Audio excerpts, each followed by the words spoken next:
Hello, and welcome to Nice and Blunt. I'm Adam Riancho.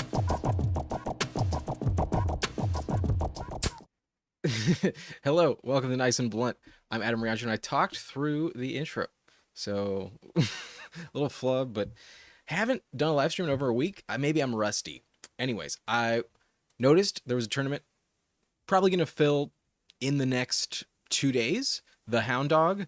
You get 5 entries max. I've done a few off the live stream. Let's do one on the live stream. So we're doing the Hound Dog 30-second pick clock, $6 entry fee. If you would like to join, go ahead and hit that button right now. I'm on a 7-ish second delay, so I'll wait a beat and I'll hit that right now. It is full. I was the 12th team of this lobby. So if you wanted to get in, hopefully you are. And if not, just here for the ride. We will do one more at the end here. We have pick 11. Not ideal. Could be worse. We'll figure it out. Welcome, Scott Young. Good evening to you as well.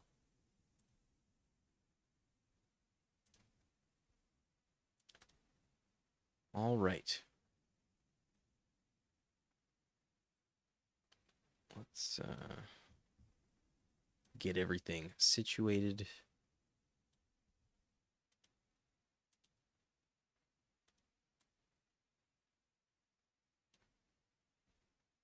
On the screen. All right, so before our first pick, maybe I'll go over some of my other teams that I have in this tournament. Let me close that. Just a note, if you're drafting on Underdog, if you use multiple tabs, like if you're doing something else, you need to X out of the draft board for like the top of the tab to update you on how many picks left until your selection.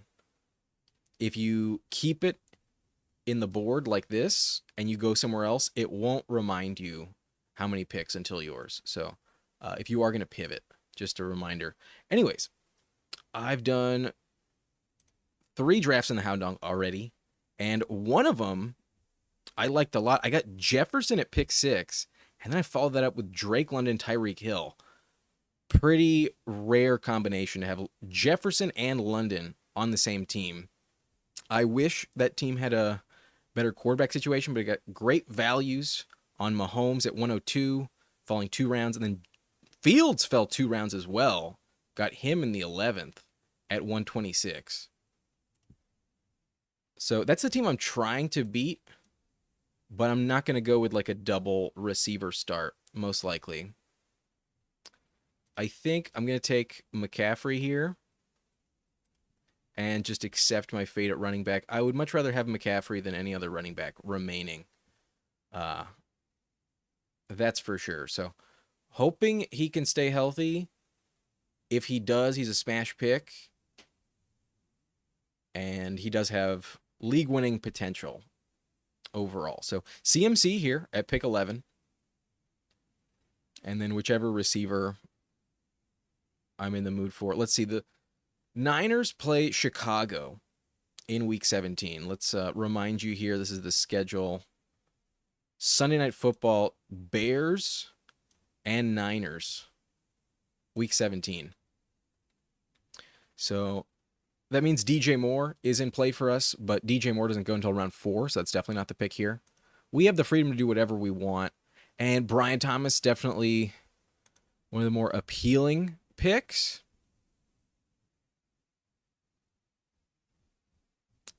Would have gone A.J. Brown if I had not been sniped, but he falls technically 2 spots. We'll go Brian Thomas. Not like super unique, but definitely good value.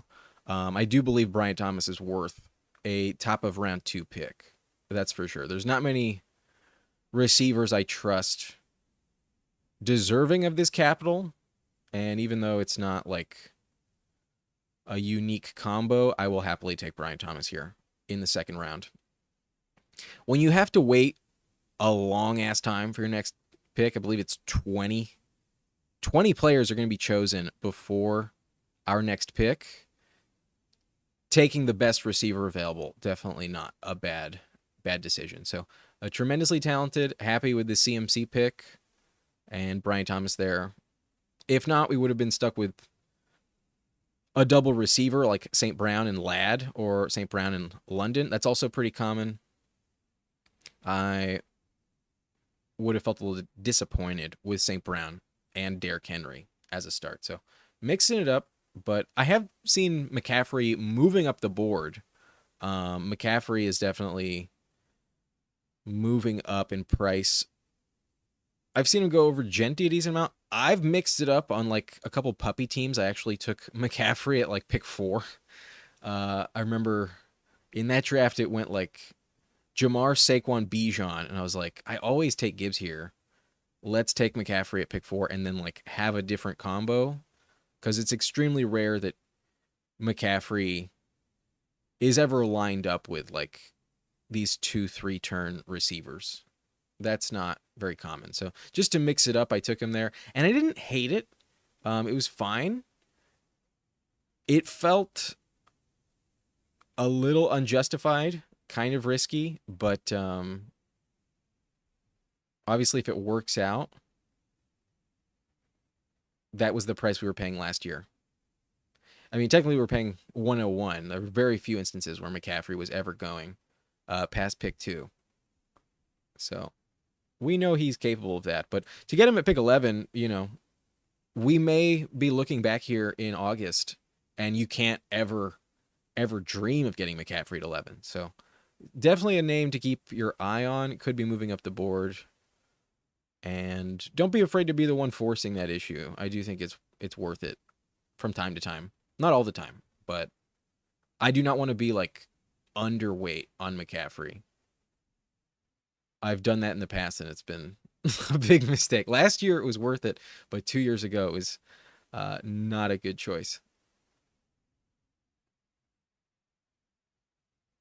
Their schedule's also super easy. After these next 2 picks, we'll just pull up his schedule real quick. We have Brian Thomas, who plays the Dolphins. No stacking. Oh, no. He plays the Colts. The Jags and Colts play each other. So, again, no stacking options. We have McCaffrey already, so don't think I need to grab Breece Hall. I think I'm going to target running back around the next turn, and we go Devontae Adams here, falling 4 picks. I would like to get DJ Moore back around.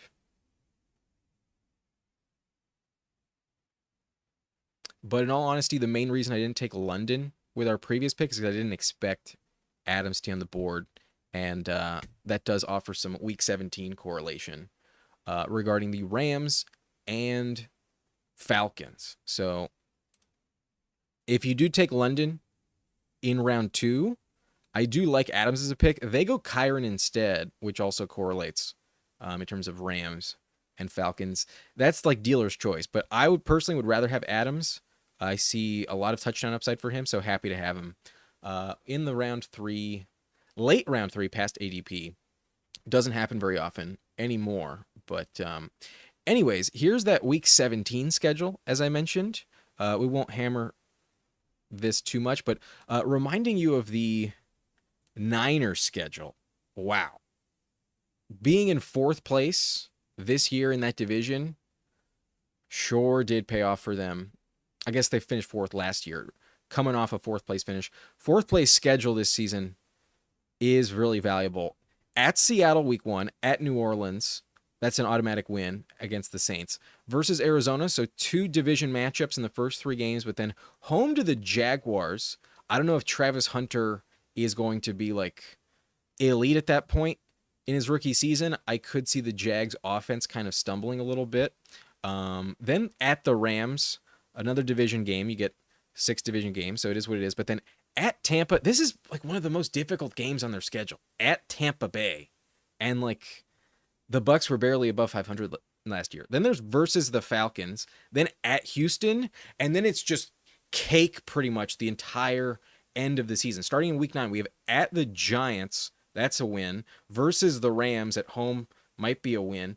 At Arizona, probably a win, but at worst, this is the last tough game they have. Versus Carolina, probably a win. At Cleveland, automatic win. Versus Tennessee, off the bye, automatic win. At the Colts, at that point, it might be Daniel Jones, even if it's Richardson, probably a win. Versus Chicago, Maybe they lose to Justin Fields, but that's a winnable game at home. And then versus Seattle in Week 18, irrelevant for fantasy, but they are kind of locked into 10 wins in my opinion. And if they have winning game script, that means they're probably going to score close to 30 points. McCaffrey's going to be in good game script. I think McCaffrey's absolutely worth betting on. They could find themselves in a lot of shootouts, or blowouts for that matter. Not many defenses can stop them on their schedule. So I do like betting on the Niners. There's also a report today that Pearsall has a hamstring strain. Tweaks hammy. It's May 29th, but dealing with a hamstring injury, according to head coach Kyle Shanahan, is not likely to resume practicing until training camp. Granted, there's not much practice between OTAs and training camp generally, but definitely don't put Pearsall in the queue here. We knew we were going to grab running backs around this turn. I personally really prefer Henderson over Kamara. So the team after us has 0 running backs. We're definitely taking who I have ranked the highest. I'm going to take Henderson and just let Team 12 decide which receiver is left for me. So kind of the beauty of going with Adams and DJ Moore after we took Brian Thomas. Wow, the team reaches on James Conner. I am very afraid of Waddle this year. Waddle was terrible last season. But there are some weird vibes with Tyreek Hill, who's like 31 this year, I believe. There's a chance that Waddle ends up being that top target. Don't take him a ton. We could go Roma Dunze, but 6 picks past ADP. I'm willing to take Waddle. Don't feel great about it. That's for sure.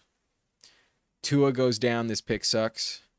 If Jonnu Smith stays elite, this pick sucks. But if anything happens to Tyreek Hill, this pick will smash. So willing to take it every now and then. I think if you're in the position where like he's your wide receiver 3, like you don't have Adams or you don't have DJ Moore, you went with Breece Hall instead, that would feel risky as fuck. It already feels kind of risky, but I would really not like it. So as a wide receiver 4, it's kind of more tolerable, but not one of my favorite picks. Sometimes, though, you also need to bet on the randomness of fantasy football and knowing that you will be wrong with some of your takes. So even though this feels wrong, I'm willing to do it. Best Ball on Call in here. Thank you very much. Fantasy Dog also in here. Scott Young saying, a few months ago, you could get McCaffrey at the 2-3 turn on the big board. I believe that was pre-draft. And maybe as we are getting a little bit closer to the season, some of the like hatred of McCaffrey letting you down last year has kind of faded a little bit. Like if you drafted McCaffrey last year, you were so upset with that experience. It was really a disgusting time having McCaffrey last season. So as we distance ourselves from the end of last season, I think there may be some percentage of the population that like was refusing to invest in McCaffrey that is now coming back around and is like, yeah, especially as he moves up the board, I don't want to let this ADP get ahead of me. And like once he's going top 5, to know that I had none of McCaffrey at the 2-3 turn or the 1-2 turn, you know, I think that's kind of starting to creep into people's heads. But if I could get McCaffrey where Josh Jacobs is going, that is a smash pick. That's insane value. I will say, though, the only problem with McCaffrey last season, when he came back, they stopped using him. They do not have CMC as the way to look up McCaffrey on Pro Football Reference. Anyways, last year, when he did come back, he didn't score a single touchdown. That was his calling card for his entire career, especially in San Francisco, but not a single touchdown. in 4 games.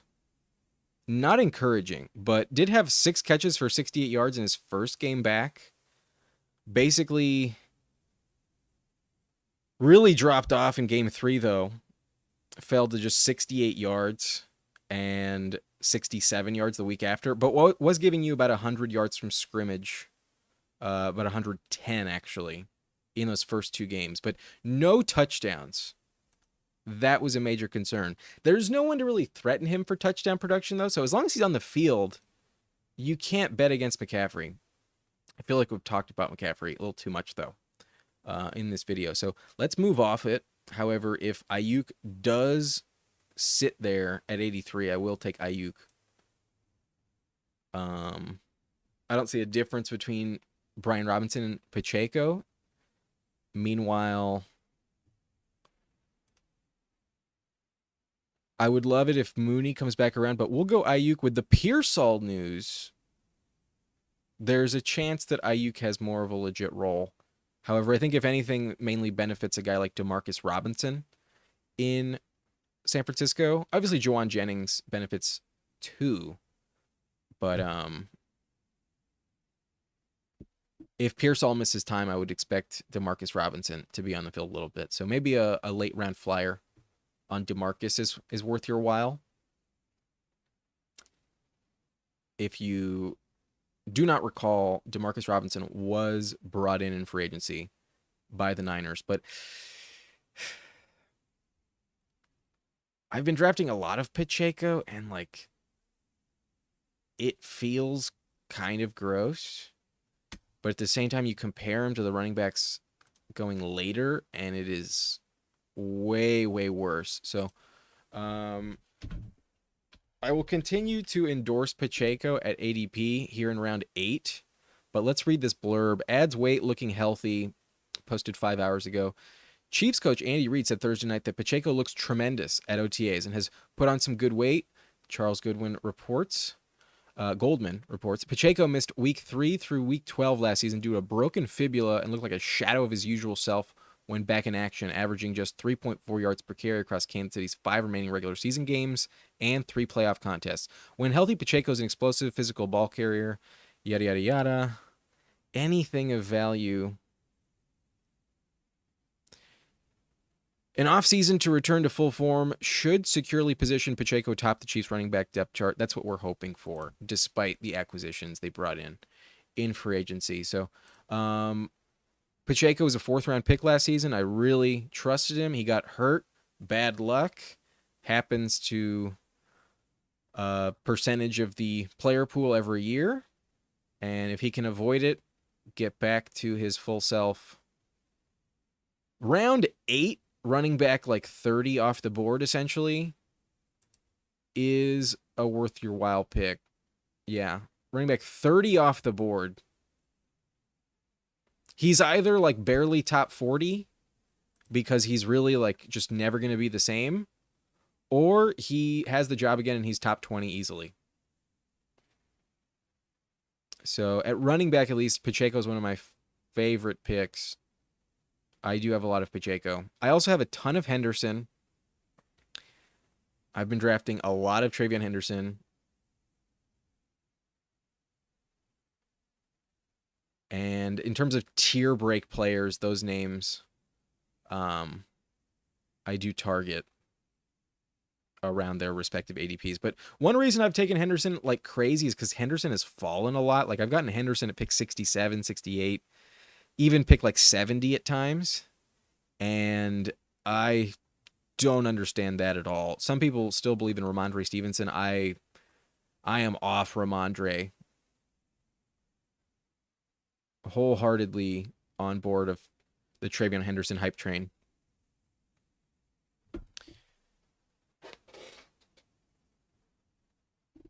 I have such little Ramondre, in all honesty.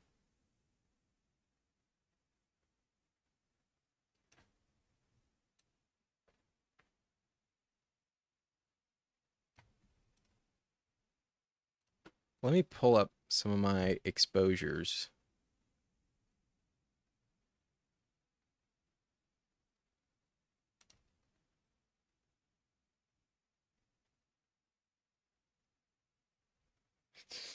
So this is team 70 that I've done. And in terms of Patriots, I have TreVeyon Henderson at 24%. I've taken Henderson 17 times. This is the 17th time in this draft across 70 drafts. So very much on board with Henderson. The average you're getting is 8% on Underdog. That's like your baseline exposure because there's 12 teams, should be 8%. I have Henderson 3 times higher than that. I take Henderson a lot. I also have Hunter Henry above baseline exposure. I have Hunter Henry at 14.5%. I don't have a single Ramondre Stevenson share, actually. So perhaps I should mix in Ramondre a couple times, but I didn't realize it was that bad. I thought I hated Ramondre. Now it's very clear. I don't even have a single Ramondre Stevenson across 70 drafts since the end of April. Tournaments have been live for about a month, just over a month, I believe. April 28th, I think, is the day it started. In the month of May, I've not drafted Ramondre a single time. So TreVeyon Henderson better work out. I think he will, though. We do have DJ Moore on this team, so Caleb Williams, absolutely a warranted pick. Could reach on Loveland with the next pick, or could go Brock Purdy and punt the tight end position. But at the very least, I will take Caleb Williams and move on.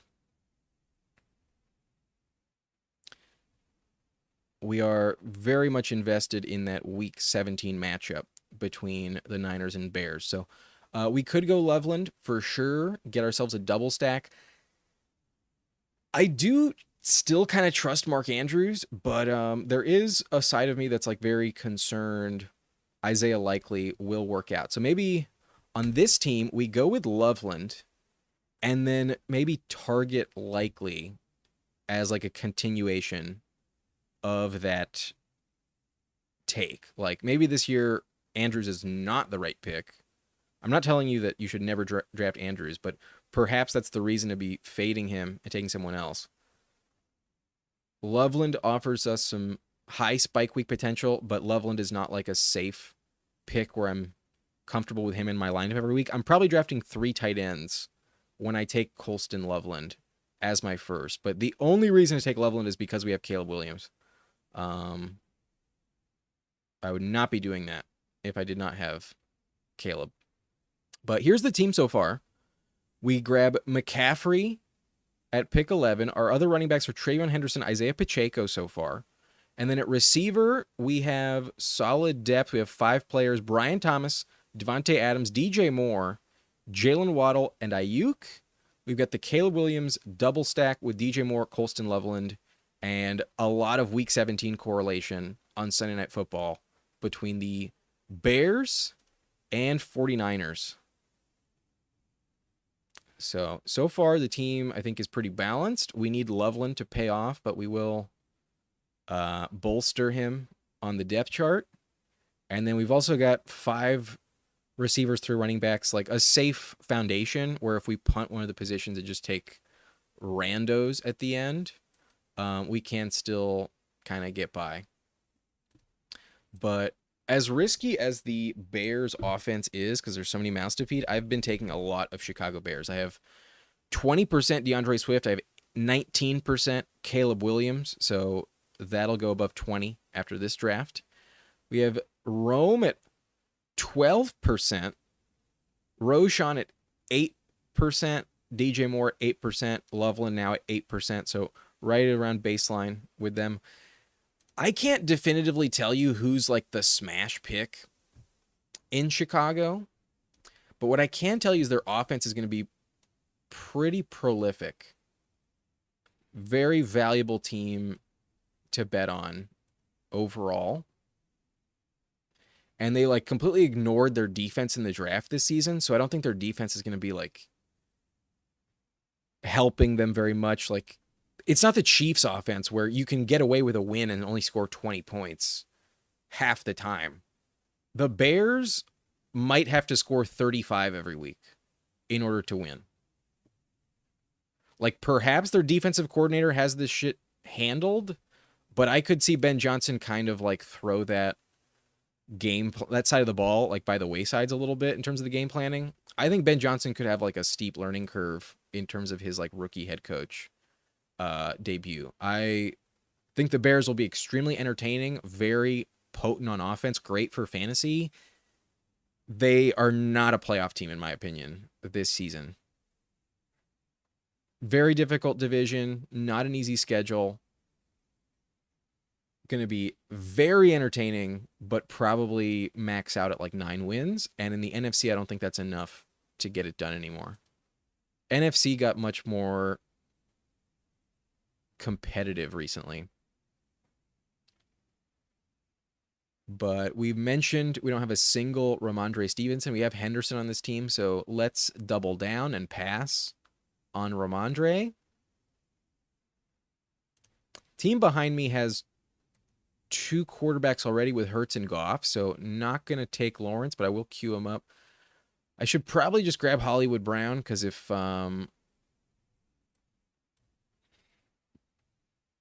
something happens there in Kansas City, he's going to be worthwhile. And grabbing our 6th receiver as Hollywood. There's too much upside with Hollywood to like completely ignore him. And I feel good enough about our running back core where I'm not going to force that issue. We're going to go with Trevor Lawrence here to stack up with Brian Thomas. The reason we pass on Brock Purdy earlier, to go with Trevor Lawrence. Lawrence has been getting hurt a lot lately. Last couple seasons, injuries have been a big problem for him. However, there have been stretches where he has put up very good numbers.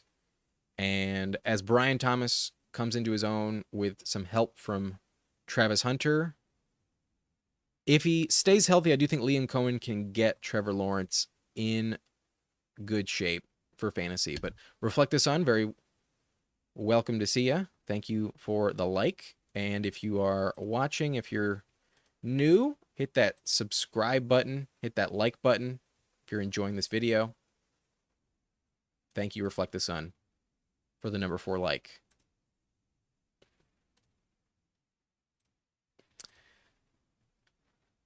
So this team is shaping up pretty well. I think it's a very balanced team. We got a decent value on Caleb Williams. I have seen Caleb fall a couple times. I've gotten Caleb in some drafts like around the 10-11 turn, which has shocked me, but I will happily scoop him up. I think Caleb is one of my most drafted quarterbacks heading into this season now.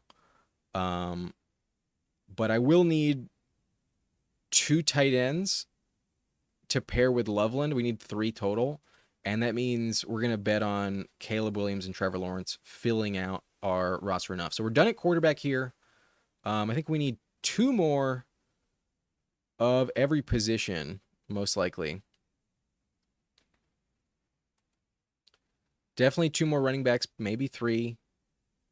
2 more receivers would be nice. If we got 8, I would feel a lot more comfortable. And then 2 more tight ends. I'm pretty sure we have 6 more picks on this team. We have 1, 2, 3, 4, 5, 6. Yeah. Most likely what we will do.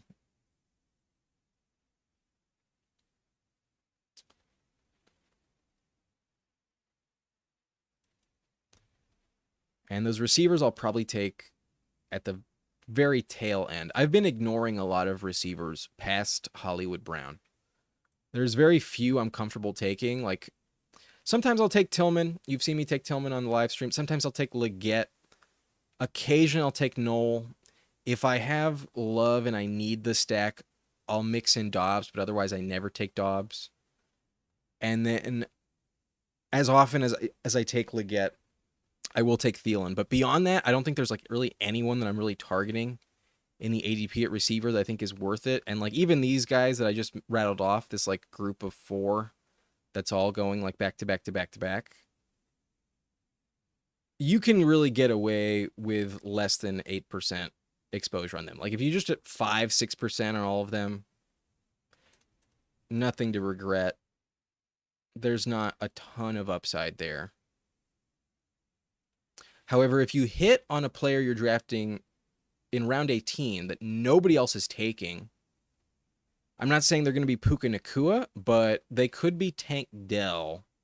They could be more valuable for sure. But if this team passes on Likely, I will absolutely draft Isaiah Likely.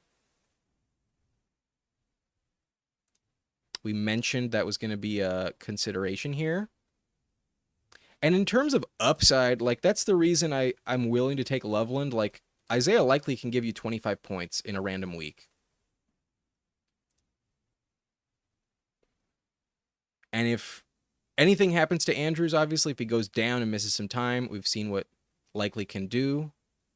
That's like a weekly 13-point type of player, if not even higher. And then obviously Andrews could stay healthy and just kind of fade a little bit. As the ages creep up for both players, Likely is starting to enter his prime. Meanwhile, Andrews is nearing the exit of his prime.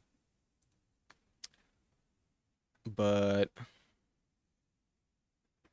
like I said, I'm not dying to take any receivers here. If we don't have some stat correlations, I'm going to avoid it. And I don't really want to reach on anyone. So, well, I could take Freiermuth. I think Roschon correlates with Caleb Williams better. And so I will just go with Roschon Johnson. Not like an insane value.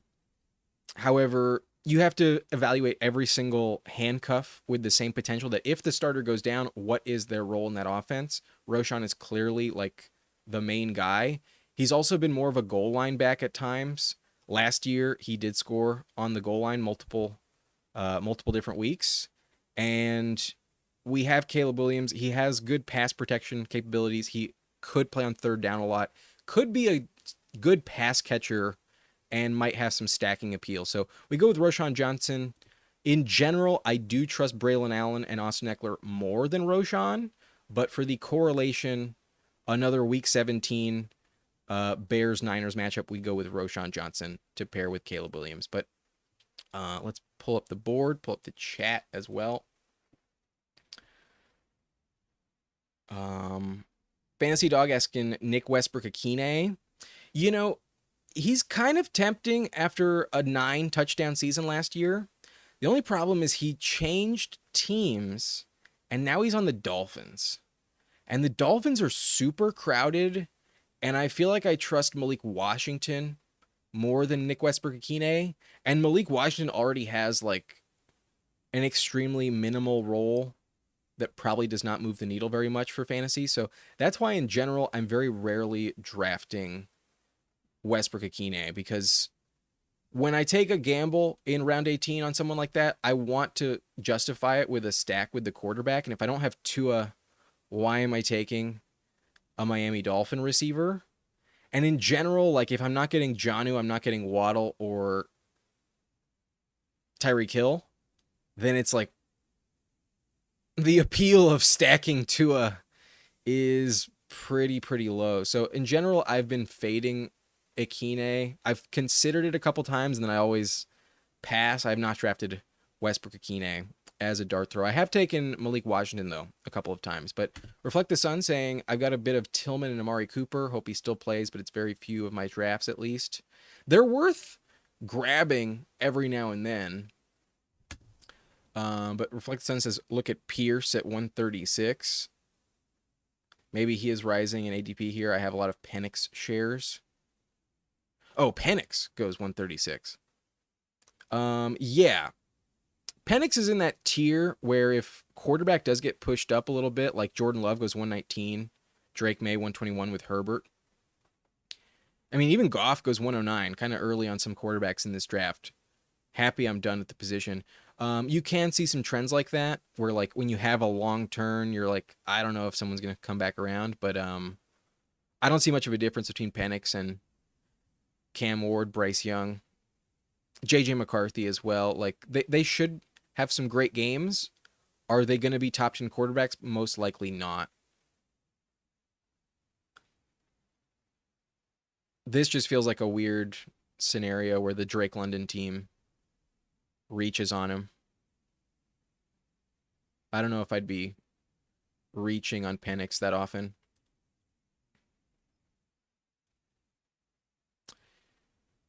But we have 2 tight ends. We need another one.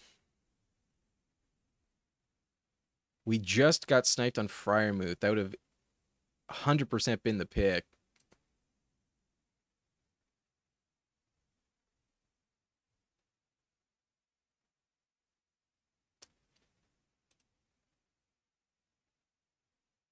Weird spot. But I think the team after me is going to go receiver, and I think the biggest swing for the fence is Keenan Allen there. You can maybe take Michael Wilson, but don't want to be taking Hopkins, that's for sure. And then, yeah, this is, again, really gross, but someone with the very clear path for playing time is Mason Taylor.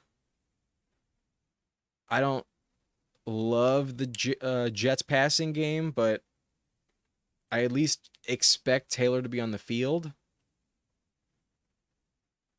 And we're going with another rookie for the home run swing. But this tight end room is very risky. Loveland, slightly above ADP, Isaiah Likely, and Mason Taylor. We could get maybe like 6 games out of these players that are usable and average like 3 points every other week. Definitely need some good luck at tight end on this team. But Fancy Dog saying Thielen, Palmer, Pierce, Allen, Nick Westbrook-Akine, Turpin, my late round faves. Turpin is quite a gamble there.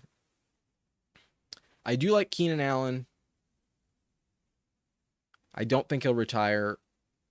Thielen, even older than Keenan Allen, has played well though in Carolina. Palmer, I wish was going later. I've drafted very little Palmer. Alec Pierce, I used to like drafting Pierce. Now I don't really do it that much. I've been taking a lot of undrafted swings the last week or so. But Reflect the Sun saying he does have Pierce in NWI.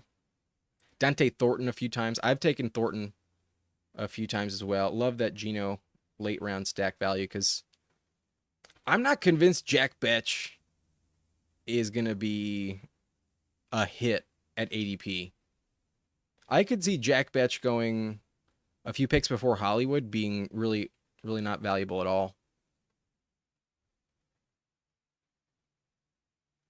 But even if he is, someone's got to run the length of the field, and Dante Thornton has speed.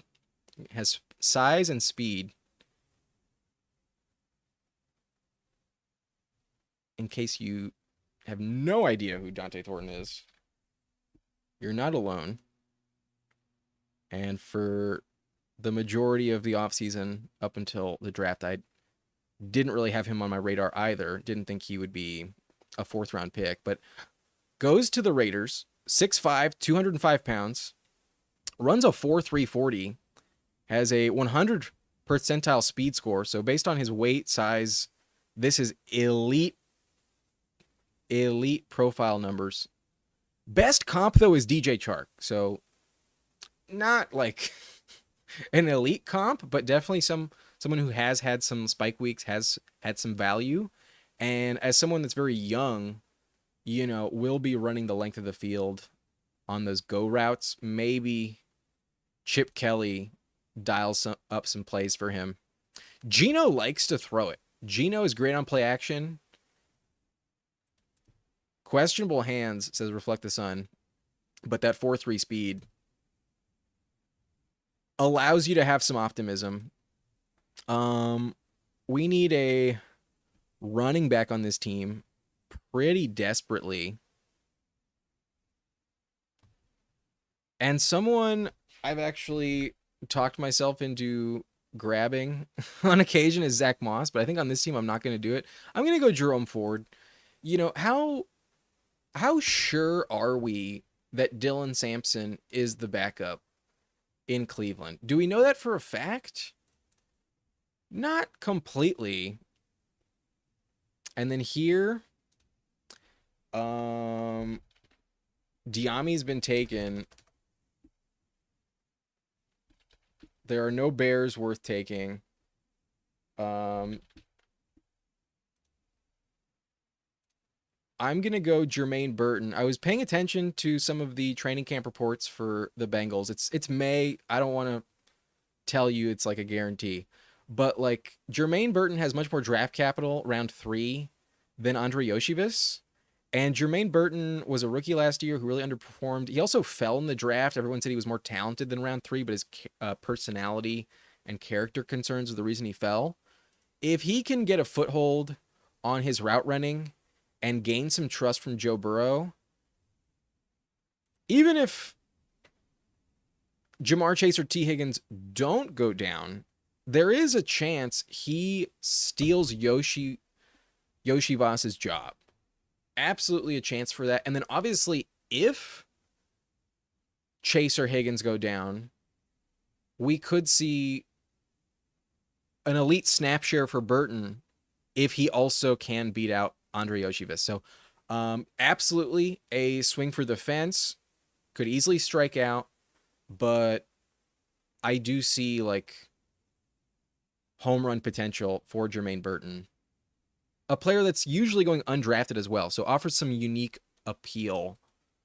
Can definitely mix things up from your exposure standpoints. But Reflect the Sun saying catch rate not all that great, but right, Gino's a very accurate deep ball thrower. There's potential there with Deontay Thornton. But thoughts on Jalen Royals? I'm a bit worried that target share is just so crowded. He never has a chance to emerge, but we have seen a weird rotation of names in Kansas City.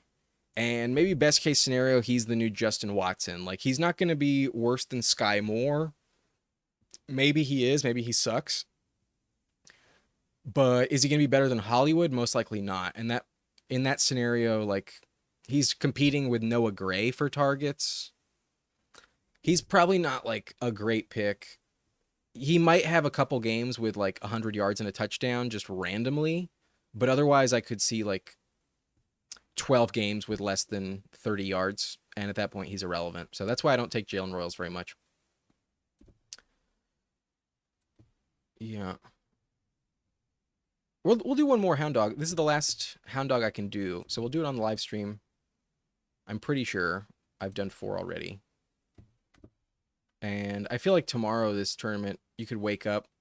You go to sleep tonight, wake up, and this thing is at like 95% full. So let's just get it done while we can. If you want to join me, I'm on a 8-second delay, something like that. So hit that button right now. I'll join you in 3, 2, 1. Should line up well if you want to join. There's 2 spots left. If you want it, come get it.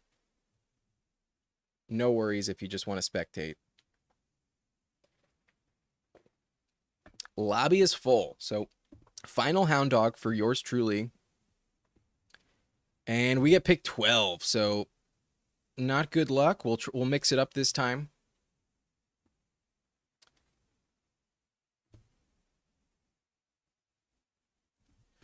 Reflect the Sun says, thanks for your input, Dante at East Coast Gridiron. Thinks very highly of Royals.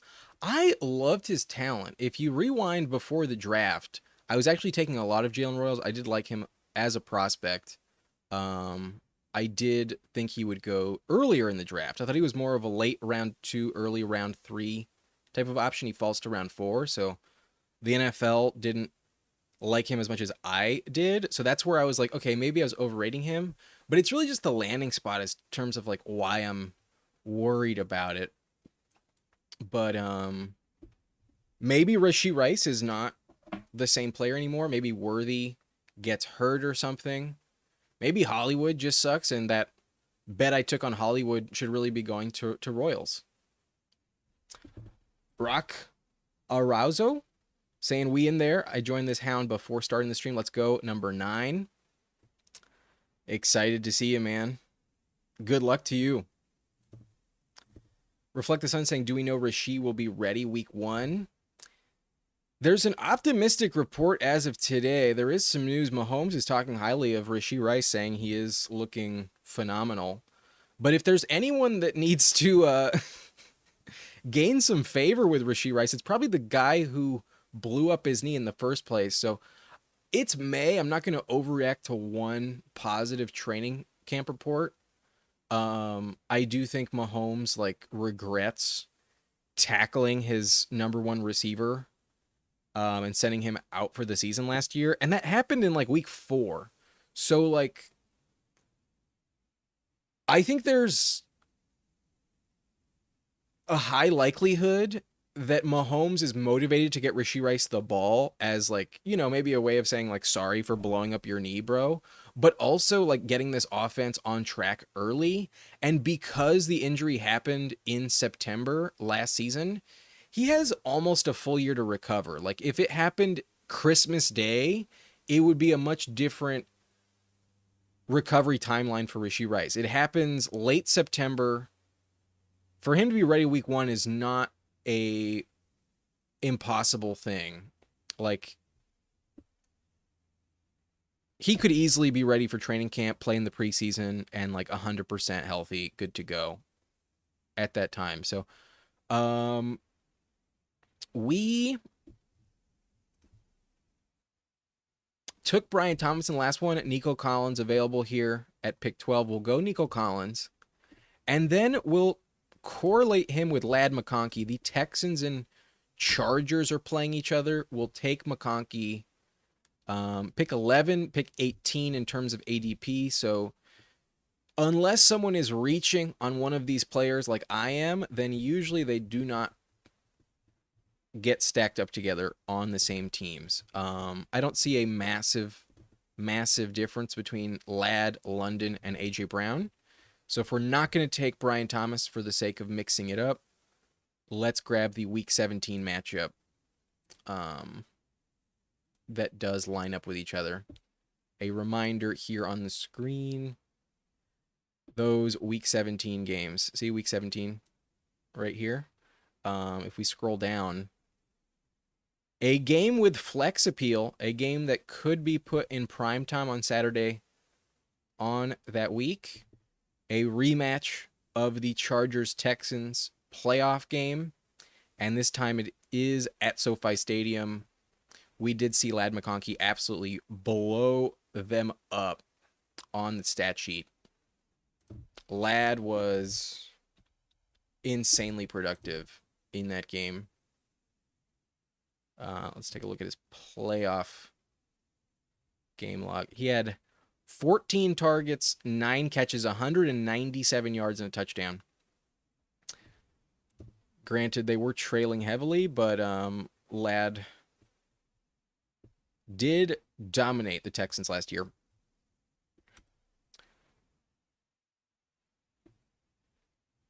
Mahomes on Rice crime. My drafts were full of Rice and Nico Collins last year. I mean, Nico Collins was good. He just let you down in the fantasy playoffs. Did miss some time with injury, but when healthy, Nico Collins was very good. Fantasy Dog said, did my research. Not a good route runner, great at double moves, decent downfield in regards to Jalen Royals.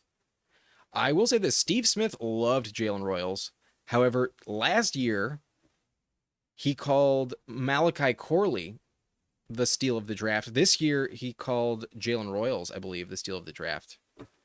Loved Jalen Royals and was wrong about Corley's rookie season. So maybe Steve Smith can love a player and it doesn't really turn into actual production. But maybe it's a reason to be drafting Malachi Corley in round 18. Reflect the Sun. Not heavily invested, apparently. Yeah, if I don't have Mahomes, I it's hard for me to justify drafting Jalen Royals. But coming here at the 3-4 turn, I think last draft we passed on running backs. I think this time we definitely take running back. So whoever falls to me, if Kyron is there, I think that's the pick. He probably does not fall, so we might be looking at a Breece Hall team. And I have not taken much Breece Hall. Let's mix it up if we can. If not, we might have to reach on James Cook, Omarion Hampton. And at that point, I'm only going to take one of them. I'm not going to grab two. If we can get Breece Hall, James Cook, I'll probably do it.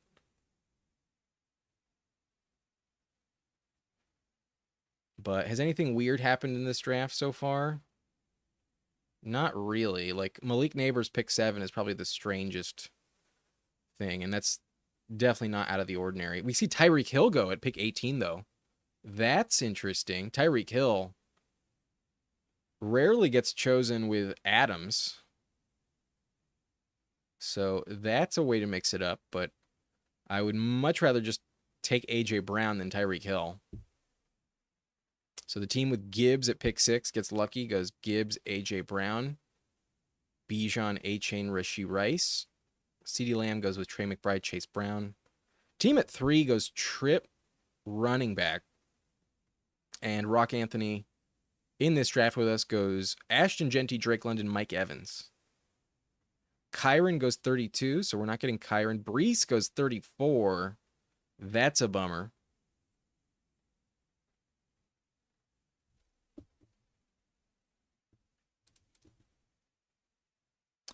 But JSN falls. We will grab JSN. That is a very unique combo. JSN falls 7 picks. And we need running back. So we'll just grab James Cook. We're going to ignore Lamar Jackson. And we're getting 4th round JSN. Beautiful. So team 10, Skimmy over here, maybe does us a favor because I've been fading Breece Hall in general. I have James Cook ranked above Breece Hall. I have very little exposure to Breece Hall, which maybe I'll regret one day.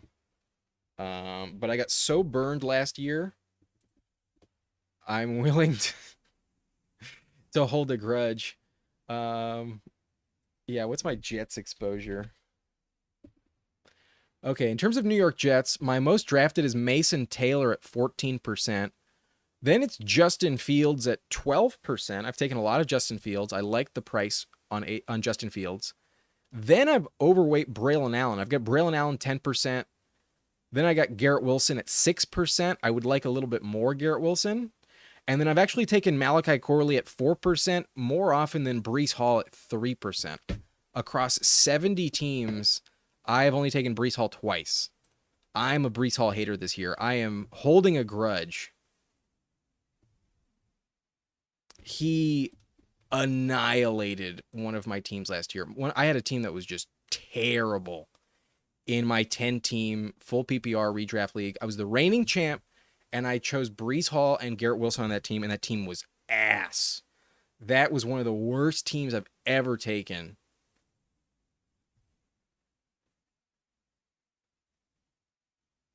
I had too much hubris winning the championship the year prior.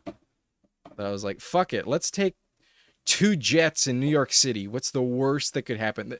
There's never been a single thing that's happened bad when there's been 2 Jets in New York City on your team.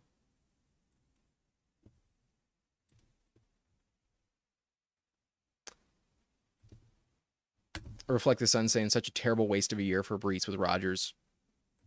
Breece helped you 2 years ago, though. Yeah, 2 years he was insanely productive with Zach Wilson. And then with Rodgers, he just shits the bed.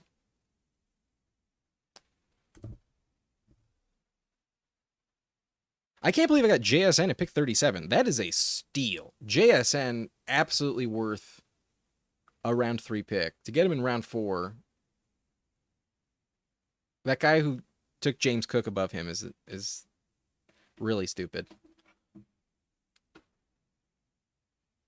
But the guy that lets him fall to round 4 just so he can say I got JSN round 4, that guy's really smart.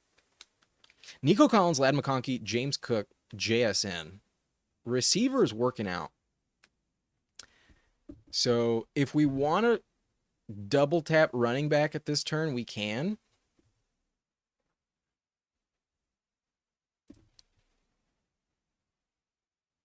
However, many times there's still like a viable running back that falls to you at the 7-8 turn.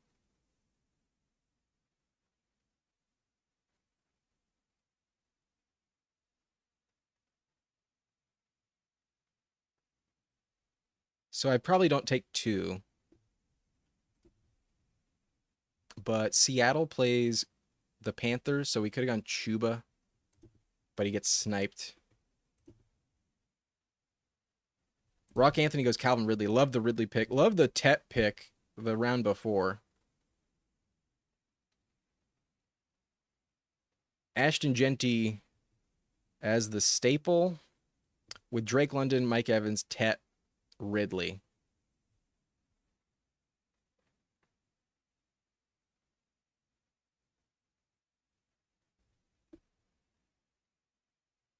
Would have liked to have Chuba on this team. Not going to get him. Rome goes. There's no way I'm taking Waddle for the second time. I think I'm taking Henderson again. Damn it. I should probably mix in Kamara, though. I take way too much Henderson. Don't take Kamara very often. We'll just take Kamara this time. We'll mix it up. And then I never take Jawan Jennings, but with the Pearsall news... Oh, okay. Didn't mean to put him at the top. Thought I already took Kamara. Was going to think we take Jennings.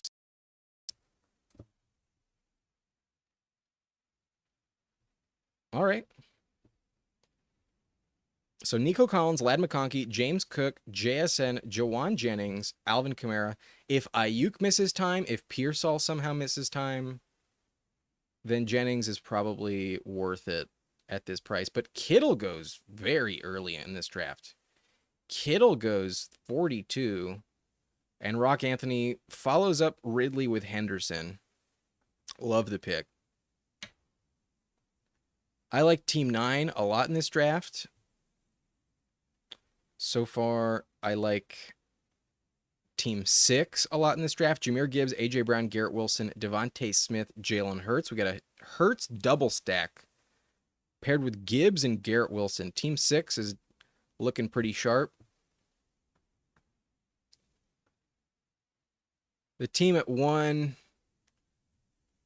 not a unique team with Chase, Higgins, Terry, Joe Mixon, Burrow, but that Bengals stack is always appealing. Reflect the Sun asking, this is a mock or a BBM? This is a Hound Dog, my friend. Hound Dog has exceptional advance rates. If you have the chance to enter the Hound Dog before it fills, I highly recommend. 5 entry max, so you're not investing more than $30. If you're new to Underdog, I'm pretty sure you're not. Is a good use of practice time. The advance rate is one of the best you'll see. We have a 2 out of 12 advance rate. So this 12-team pod we're in, we have to finish top 2 to move on.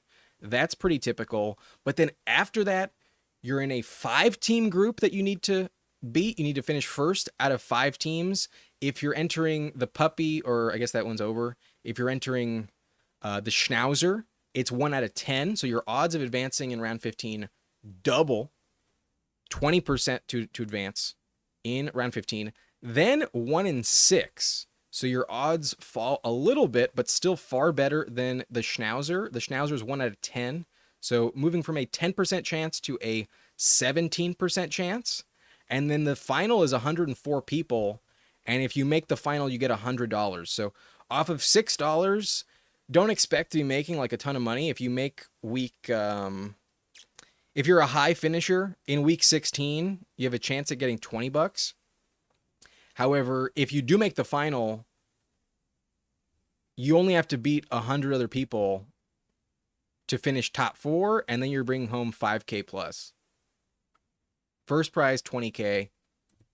Your odds are obviously slim in any Underdog tournament, but in terms of advance rate to the final, I did the math before I entered this. It's 1 in 180.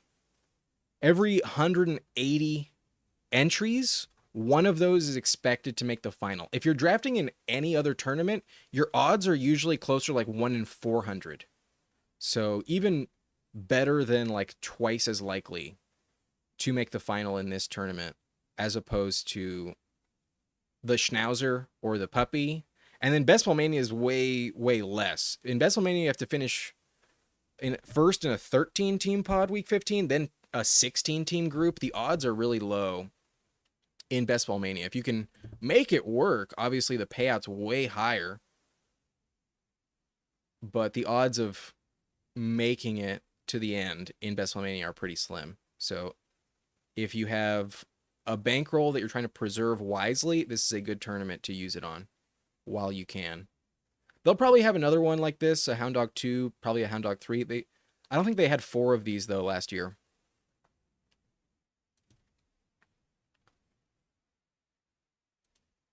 Another positive thing, only 18,720 people overall in the tournament.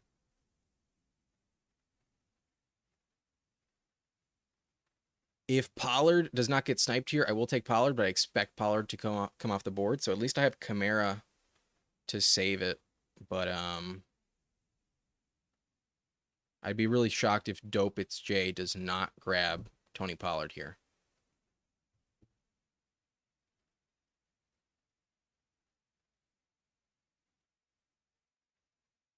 Yeah, that's exactly what he does. We took Ayuk in the last team.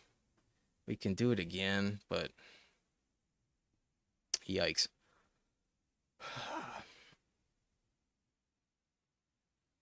Damn it.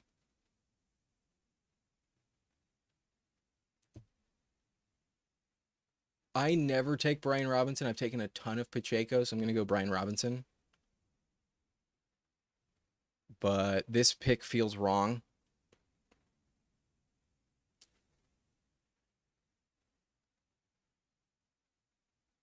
And then we have JSN. Maybe we bet that the Seahawks offense is decent, and we go Cooper Kupp. Damn it. Yeah, being at pick 12 finally screwed me over. Sniped on all the good running backs. Have too much exposure to some of these other players. So instead of a repeat Ayuk Pacheco pick, we go B-Rob Cooper Kupp. But this feels really disappointing, and it's why I normally go with Ayuk and Pacheco instead. Dev made the Fast Puppy final last year. I was so close to making like 3 finals. I was within like 10 points on 3 teams, and it was really disappointing when they didn't advance. The way it happened too was brutal. I had only 3 teams that were like really competitive in week 16, but a total of 6 that made it that far. And 3 of them lost by 10 points. 2 of them had Josh Jacobs on them. And if you recall, that was the week that the Packers played the Saints on Monday Night Football, and Spencer Rattler was the starter. So that was literally the only game where a team ever scored 0 points last season in the NFL. And Jacobs was torching them through the first half, and then he only got half a drive in the third, and they sat him down. He had 18 points in like 55% of the game, and they sat him down. He was on pace to smash what I needed. And on one team, I needed him to get another 10 points. That may not have happened unless he scored a touchdown. The other team, I only needed him to get 3 points. And I was really fucking sad that they sat Josh Jacobs that night. And then the other team that was viable almost advanced to week 17. I had Jalen McMillan on that team, and I lost by about 6 or 7 points. And that was a Sunday night game against the Cowboys. And Jalen McMillan caught a 45-yard touchdown that would have been worth 10.5 points. He caught it as he broke the plane of the end zone. And before he came down, the cornerback ripped it out of his hands. It was in his hands. It got taken out. It was worth 10.5 points. It was an 11-point swing, essentially. And obviously it didn't hit. That team didn't advance. So I had 3 that were just like heartbreaking non-advanced teams. I only drafted about 210 teams last year. 220 maybe. Some like 210, 220. Um, and by the time I hit week 16, I still had 6 of them viable. And 3 of them had no shot in that week. 3 of them, no fucking chance.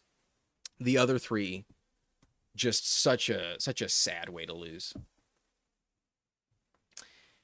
Yeah, when Baker threw the ball, I was like, "Oh fuck yes, here we go." Knew exactly who it was sending it to, and McMillan was just like smashing touchdowns at the end of the season. McMillan finished with like 8 touchdowns, and 6 of them happened in like the last 5 games. He needed one more for me to have the week 16 I needed. Did not happen. So that's just how it goes. You can have a really good team. It can really excel, catch a bad break, and it's all for naught. If those 3 teams advances, I would have also like won $800 that weekend. It was a rough time to see that. One of them was for $500, one was for $100, and one was for $200 to advance to week 17. Then obviously you have the chance of the week 17 payouts, but those 2 things cost me $800, if not more. It was really sad. Back to reality, though. We have Jaden Higgins falling. I mean, if this team passes on Higgins, I'll take Higgins. I'll also take Scatabo if he passes. I think he's going to go Scatabo. He goes ETN. Whoa, that's weird. Fuck. I wanted to take a quarterback here, but like this draft is not valuing them at all. And we get like really good values on Higgins and Scatabo, who are not players I'm like really targeting. But like by bolstering our roster with them, we do kind of like have the luxury of only taking one of those positions the rest of the way. And like once you pass pick 100 in general, you don't really want to be ever taking a receiver. You want to be hammering those quarterback and tight end values. So this is kind of risky, but Higgins and Scatabo go on the other side of the board. We get them a full round past ADP. We'll take them. And with Nico Collins, this makes this a clear CJ Stroud team. 100% we're going to be taking CJ Stroud at the next turn and hoping that he can bounce back in year 3. Year 2 was terrible, but year 1 was very impressive. So, so far this is the team. Running back room is kind of solid now with James Cook, Alvin Kamara, Brian Robinson, Cam Scatabo. Receiver room, very, very legit with Nico Collins, Ladd McConkey, JSN, Juwan Jennings, Cooper Kupp, and Jaden Higgins.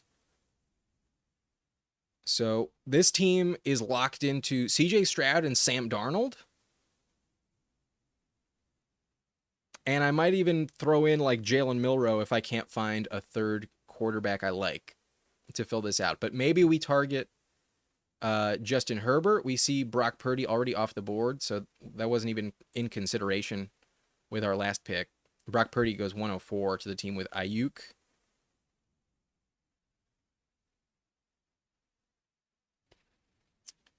So let's hope for some quarterback values. I think it'll work out. Dev saying I'm not doing cash games this year. Super wasted money. I barely made money playing cash. The best return on investment is not the tournaments. It is the 12-team leagues. But whenever you lose money, it can be discouraging. In all honesty, I lost some money as well, but it was... I go into this expecting to lose money. You kind of budget in, like, what am I willing to lose on fantasy football this year? And then what are the rates of, like, return on investment? You need to draft at a high volume to really have, like, any good luck. Granted, one of my best teams was in the Pit Bowl last year, and it was the only team I drafted in that tournament. I only had one entry in the Pit Bowl, and it made it to week 16. It might have been one of the teams I was just talking about. Maybe I can pull it up. I haven't looked at those in a long time.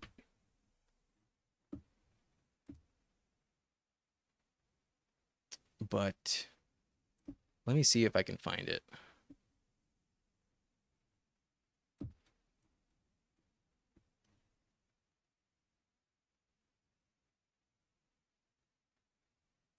Week 16 teams. Okay, let me bring it up. Yeah, so this was the semifinals team in the Pit Bowl. My only Pit Bowl I drafted, and if I had won, I would have, I believe, taken 500 home from this. Yeah, we lose by 10 points. 158.32, 148.34. So if I got exactly 10 points, I would have had the tiebreaker. And I believe this is the team with Josh Jacobs. Yes, Josh Jacobs, who got benched in the early third quarter. Lost by 10 points. He was rolling. Emmanuel Wilson, even Chris Brooks scored a touchdown in the second half in the fourth quarter. Like, for him to give you 40 yards and a touchdown based on how well he was playing, I think was very easily achievable. I was I was in pain, bro. I was in pain from this. this was rough. But that team had CJ Stroud, Jared Goff, Josh Jacobs, Kamara, B Rob, Chuba Hubbard with a 30-pointer that week. Chuba Hubbard clutch. J.K. Dobbins, Cordero Patterson. Patterson actually scored a touchdown that week. Patterson had a touchdown in that week, but not enough to contribute. And then we had Garrett Wilson, who did fucking nothing. Nico Collins also let me down. We had Tank Dell, who actually did play in that game. Hold on, we're on the clock. We got 2 picks. Stroud, 100%.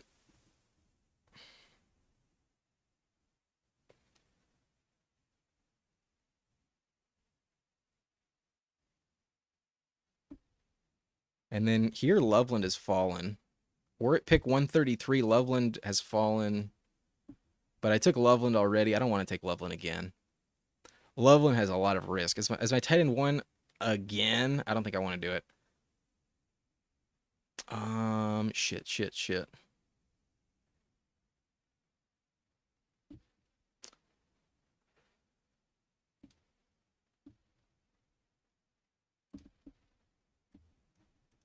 You know what?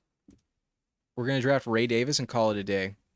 If James Cook fails to play a full season, this team is actually very risky at running back. So let's grab one of the most valuable handcuffs in Ray Davis. That's where I go. I'm not afraid to reach on Ray Davis at all.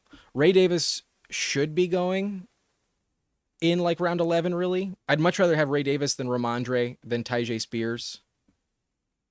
Ray Davis is a smash pick, I think, as in terms of handcuffs. And this is the spot in the draft where running back has the remaining value, and being at the long term, I'd rather have Ray Davis than any other running back the rest of the draft. Like Jaden Blue, I'm more in the camp of Javonte this year. Maybe that'll change if the training camp reports are different. Isaac Guerendo, a very valuable handcuff, but obviously McCaffrey, if he stays healthy, is a 0.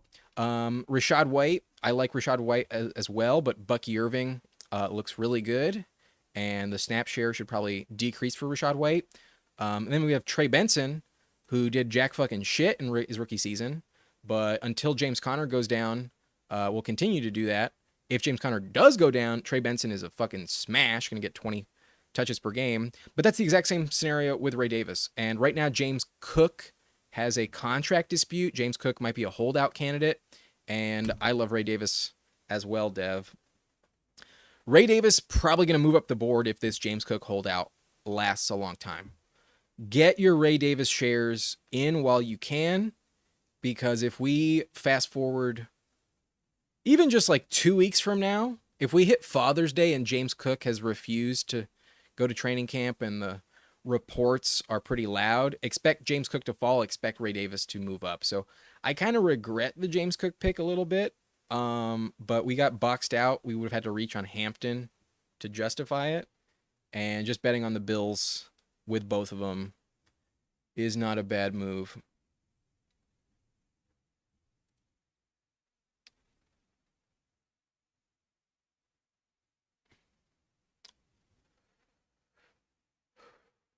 Reflect the Sun. Yeah, McMillan was one of my targets. Loved him entering the draft, and the landing spot was kind of rough, but I still liked him as a decent prospect. This team that I mentioned in that pit bull had Jamison Williams, had Mike Williams, bad pick. Had Quentin Johnston, decent pick. Also had Wandale and KJ Osborne, Sam Laporta, Pat Fryermuth. This team actually crushed in the pit bull. Like, it was the only pit bull I drafted. Like it said, one entry. Maybe it's the same with the other ones, but it's the only pit bull I drafted, and it was like the number one team in that league all year. It smashed in week 15, and then it missed out with Josh Jacobs in week 16. This Poodle team I don't think was relevant. No, this Poodle team was bad in the semifinal. Also had Jacobs on it. Was it the Chihuahua that was close? It was no. I had some Superflex teams as well. I think this team, yeah, this was the team that lost by 8 points. And I think this team had Jalen McMillan. Yep, this was the Jalen McMillan team. Had Lamar Jackson, Geno Smith, James Conner, Tyjae Spears, Gus Edwards. So Tyjae, Gus Edwards both contributed with 20-point games in the week 16 matchup. Like, punting running back on this team really worked out. Also had Kendry Miller, Kimani Vidal, CEH, Tank Bigsby. Bigsby was valuable, but not in the playoffs. Also had Jamar Chase, DK Metcalf, Devontae Smith, Brian Thomas, Ladd McConkey, Malachi Corley, Jalen McMillan, Mark Andrews, Jake Ferguson, and that touchdown ripped out of McMillan's hand in advance. A 10.5-point play on a team that missed by 8 points. Just brutal.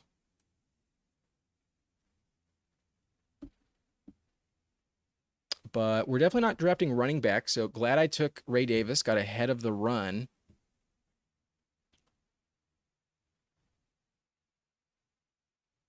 The problem is I'm worried I might miss out on Darnold.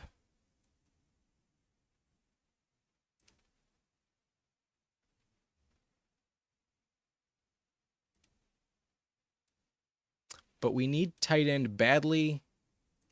And I believe Pat Fryermuth is a fucking steal. So we're going to take Fryermuth for sure. Got 20 seconds to think about it.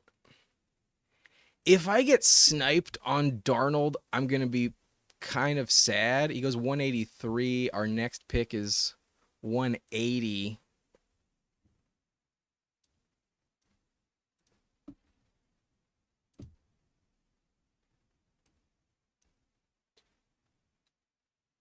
I was trying to move up Jalen Noel, but we go Tillman.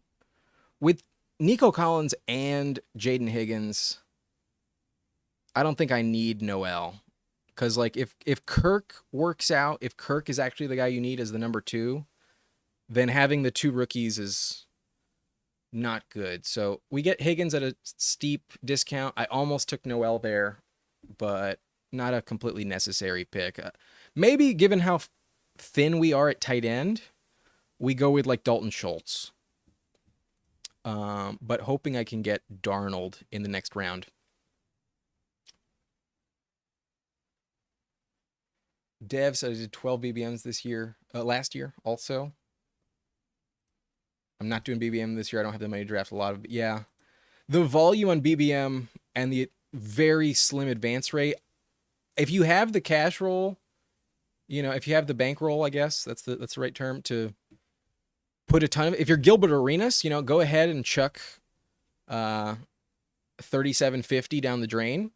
But I would much rather bet, you know, like maybe 1500 on much better advance rate type of tournaments, and then a handful of like 12 team leagues where I feel really confident I'm much better than the average person in that lobby, and my odds already skyrocket to like an 8% chance of just making my money back, let alone a 25% chance of winning $30 off $8. Like, that's the thing. Like, this tournament, even if we make the semifinals, like even if we had a team just as good as that Pitbull team I just showed you that was 10 points shy of advancing to week 17, that team in this tournament would only make $20. You have very good chances of doing that in a 12-team league on Underdog, or one of those 10-team leagues as well. You have an 8% chance, let alone a 0.005% chance or something like that. If you want to use your money most wisely on Underdog while prepping for your fantasy draft, enter the 12-team leagues in the lobby. It's the safest bet. Granted, I'm still willing to take these swings, especially on the live stream, where there's a chance of turning it into a big payout. Like, if this team happens to win the tournament and I live streamed it, I'd be so happy to have it, you know, like on record and stuff. Like, that's one reason why I do this on the stream. But just in general, be careful gambling with money you can or can't afford to lose. But we go with Tillman at that last turn. We're done with receiver. We're exclusively quarterback tight end the rest of the way, and we have Stroud and Freiermuth. Like, this is definitely the type of team where you need to be doing that. So, the fact that Cam Ward is falling, and every team between this pick and mine has 2 quarterbacks already, makes me really confident that I will get Sam Darnold. And that means well, let's not talk too soon, but I may have made the right choice by skipping out on him. Nope, Skimmy fucking snipes me. Fuck. All right, Stroud. All hinging on you. This team was kind of risky to begin with, but now it probably doesn't turn into anything.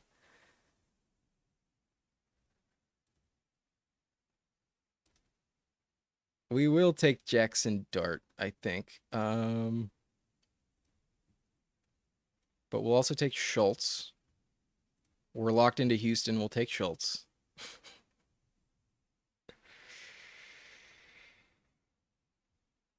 Oh, it's gross. But we'll take Jackson Dart. Damn it. Team with Baker, Goff, and Darnold sinks my team. So, yeah, grabbing Tillman, the wrong move. Should have just taken Darnold.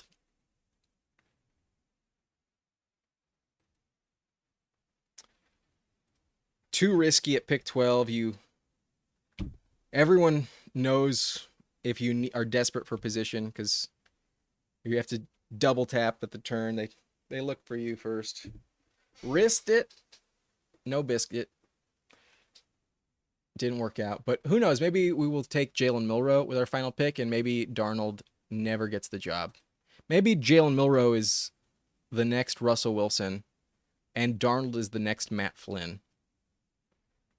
In terms of fantasy upside, there's way more upside with Jalen Milroe. So here I am talking myself into it, but make no mistake, we are in the shitter.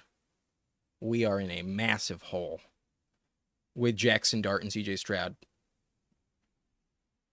Unless Stroud just fucking dominates.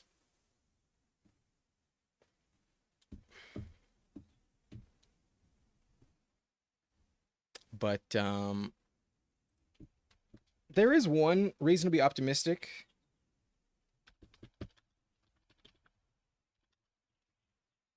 And that is that the Texans fired their offensive coordinator last year. Bobby Sloak is gone. They brought in Nick Caley, who does come from the Sean McVay coaching staff.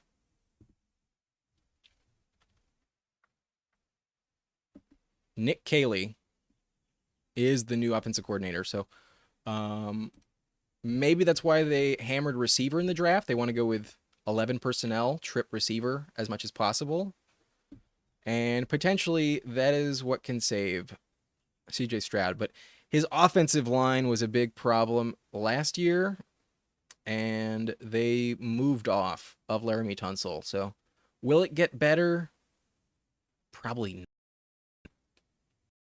Can Stroud bounce back? We need him to. It's the only effing chance I have for this team to work out.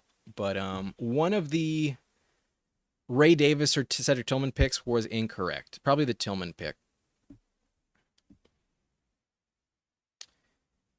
Anyways, this team still has a shot. We got Nico Collins, Ladd McConkey, James Cook, JSN, Juwan Jennings, Alvin Kamara, Brian Robinson, Cooper Kupp, Jaden Higgins, Cam Scatterboot, CJ Stroud, Ray Davis, Pat Freiermuth, Cedric Tillman, Dalton Schultz, Jackson Dart. We need Russell Wilson to get traded to the Steelers. We need Russell Wilson to bruise his thigh while pushing a sled in training camp again. And then for Dable to just never look back with Dart. Gabriel asking, in a PPR dynasty, would you rather have JSN or Chase Brown? Full PPR dynasty, give me the receiver. As valuable as Chase Brown is in a PPR league, JSN is a first-round draft pick, the clear, by far and away, number one target in his offense. And with a new quarterback, should have a for years to come, I would rather invest in a first-round receiver in a PPR dynasty format that's very young, entering year 3, than I would take a round 5 running back also entering year 3. It's very tempting to consider Chase Brown, but I think it's more valuable to have JSN in a PPR dynasty format. Because Chase Brown's much older.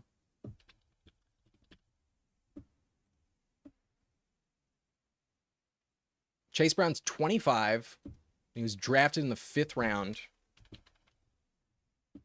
Meanwhile, JSN, player profiler's slow to load, but coming up. 23 years old, drafted in round 1. I think that's the tiebreaker. Age and draft capital clearly favors JSN.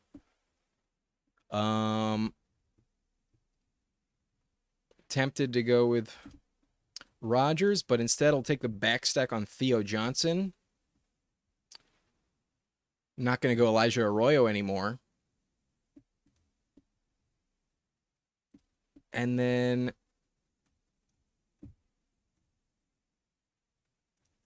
F it. The quarterback you need in Seattle this year in fantasy is not Sam Darnold, it's Jalen Milroe. 100%, this is a league-winning pick. This is the pick that wins you the tournament. This is the pick that wins Best Ball Mania. Jalen Milroe stacked up with JSN and Cooper Kupp. Fuck Darnold. Last year, the quarterback I drafted more than anyone in round 18 was Sam Darnold. This year, it's going to be Jalen Milroe. We're going full Kool-Aid, full cult of Milroe.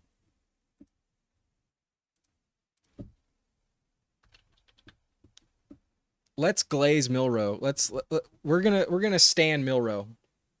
Runs a 4.5, 99th percentile speed.